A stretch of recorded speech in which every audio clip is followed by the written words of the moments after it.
Bismillahirrahmanirrahim. Assalamualaikum warahmatullahi ta'ala barakatuh. Alhamdulillah rabbil alamin wassalatu wassalamu ala asyrafil anbiya wal mursalin wa ala alihi wa sahbihi ajma'in. Alhamdulillah, we have gone through some of the conceptual framework, so I'm going to continue what can I expect from my treatment. So normally when you are involved with your client or with your patient, they would have some expectation of what and how this is going to progress.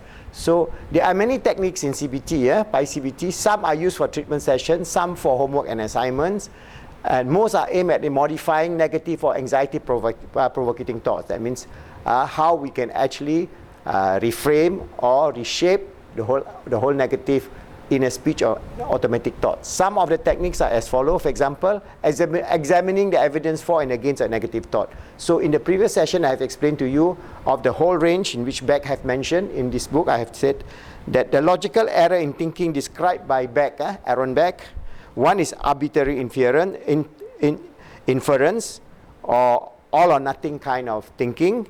You have selective abstraction, overgeneralization, and magnification, etc. So we have discussed this in a form earlier on, that when we have all these negative thoughts in terms of all or nothing thinking, sometimes called black and white thinking.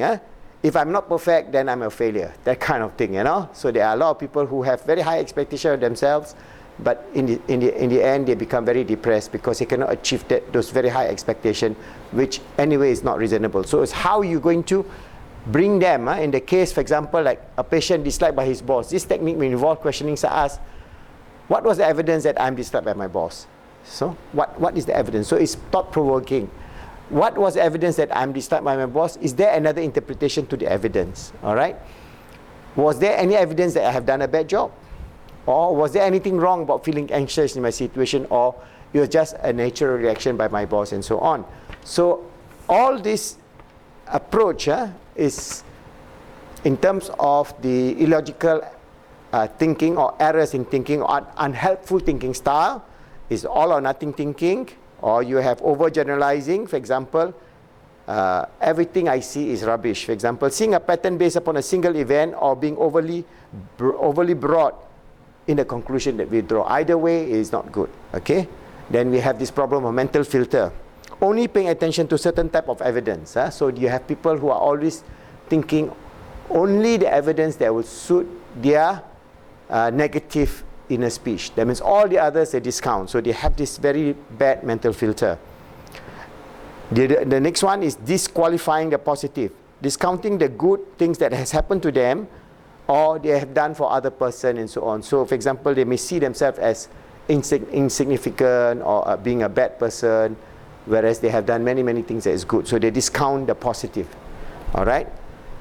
The other problem is also jumping to conclusion. There are two types, jumping to conclusion. One is mind reading, imagining that we know what others are thinking. So before somebody says something, we think, oh, he don't like me, or things like that, or we meet somebody and then he ignore you, or all kind of conclusion that you jump before even understanding the person, because many times the person themselves will have other things in their mind. Then the other thing is fortune telling, trying to tell the future, exploiting your future. Magnification or catastrophizing, or minimization. Anything small, you just make it a catastrophe, or sometimes you minimize it. Anything big, you make it small, then it becomes also very difficult. The other one is emotional reasoning, assuming that because we feel a certain way, we must think that it must be true. For example, I feel embarrassed, so that I must be an idiot. All right. So you tend to have this emotional reasoning, which is very negative. Should and must, using critical words like should, must, ought, to make us feel guilty or that we have already failed. If we apply should to other people, the result is often frustration. Okay.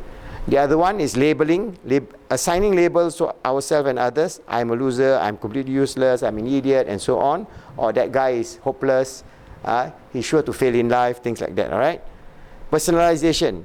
This is where you personalize, this is my fault. All right. Blaming yourself or taking responsibility for something that wasn't completely your fault. conversely blaming others for other people for something that wasn't their fault either. Okay, so this gives us some idea of how we're going to go about. From there, we do the reality testing. The therapist may encourage the patient to test the validity of the thoughts created by a reality chart, all right, which involve the following stage. One, identifying the notion, his hypothesis, the rating in terms of belief. Does he really believe it? All right, on a scale of 1 to 10 or 1 to 100, it depends, whatever form that you're using. Working out that it could be predicted, i.e. what is the end of that relationship. Number 3, evaluating his method of data collection as well as re-rating his original belief. So from this reality testing, we can then guide them to make a better decision in terms of overcoming their challenges in terms of depression or anxiety or the other thing. Success therapy graded assignment. As lack of energy in depressive illness can often lead to inactivity, success therapy is designed to encourage routine activities such as going to work, cooking, going for a walk, shopping, having a good going to a spa, having a walk by hiking, fishing, whatever that makes you feel good, in a way of especially connecting back to nature. So in this technique, the therapist and the patient will agree on targets for the week, graded according to how long each one may take and how hard it is. For example, to have a simple walk, all right? For example, it's not a difficult thing. So even after work, for example, the person may just go in the evening, half an hour, walk in a park or walk in a place where there's not many people, or even walking in a shopping mall. Just walk around, wander around, very comfortable. Those huge shopping malls, you know. You may be looking around at things and so on, but if that could actually bring you out of your current depression, that could be a way out also. But I would recommend more of nature walk, seeing the beautiful trees, the birds, the butterflies, the flowers, the rain clouds, which make it a routine. All right, inshallah. If you can do all those things, then it can be something that is very, very useful in your approach in helping the person developing a way out of the current situation. So